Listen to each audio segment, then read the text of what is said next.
Prime Minister Narendra Modi is in Australia as part of his three-nation tour, and there have been some major takeaways from the bilateral meeting between Prime Minister Modi and his Australian counterpart Anthony Albanese.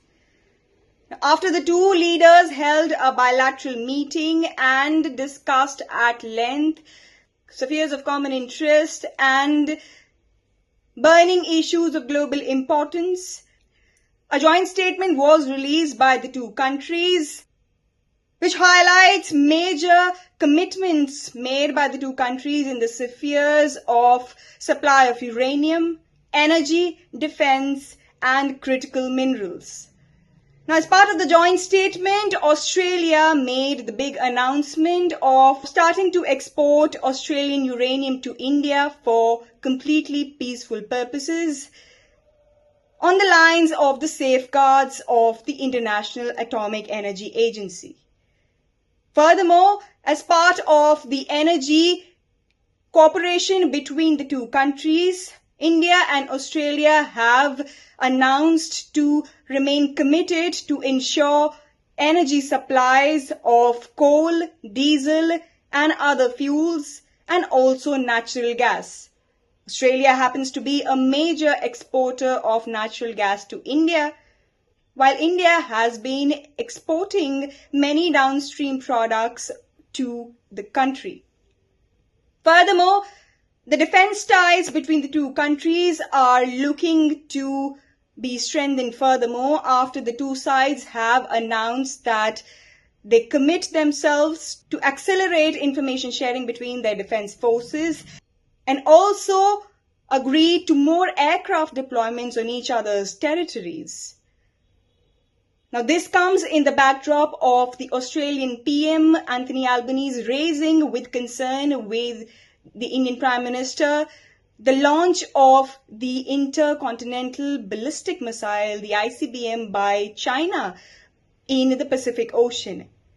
It is to be noted that the rare launch of the ICBM by China in the Pacific Ocean has been criticized by not only Australia but other two Quad partners of India, namely United States and Japan. When asked if the issue did find mention in the discussions between Modi and Albanese, Foreign Secretary Vikram Misri admitted that the Australian Prime Minister did raise the issue with the Indian Prime Minister and the two discussed the same. Furthermore, the two countries have also decided to enhance their partnership in the domain of cyber and critical technologies. Now, while the two countries had an existing agreement from 2020, the two countries have updated the same and announced an Australia-India partnership on cyber, critical technologies and supply chains.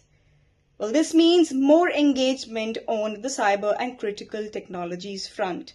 And the two countries have committed themselves to maintaining supply chains of critical minerals, which happen to be a major sphere of influence that countries have been looking to capitalize globally. Now, significantly, Australian PM Albanese also announced Australia's support to India's Gaganyaan space mission and has said that Australia will provide space infrastructure for the mission at the Cocos Keeling Island.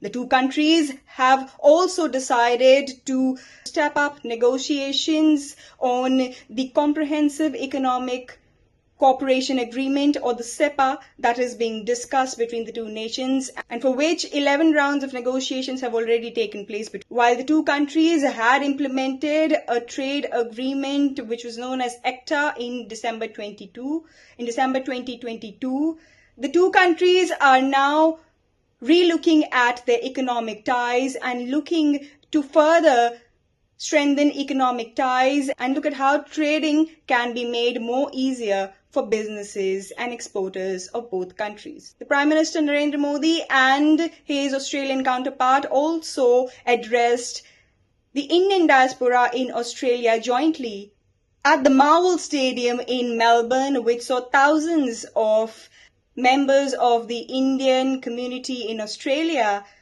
cheer as the two leaders address them. We'll keep tracking the Indian Prime Minister's three-nation tour and his next leg of the New Zealand tour. This is Shikha Salari reporting from New Delhi for India Abroad.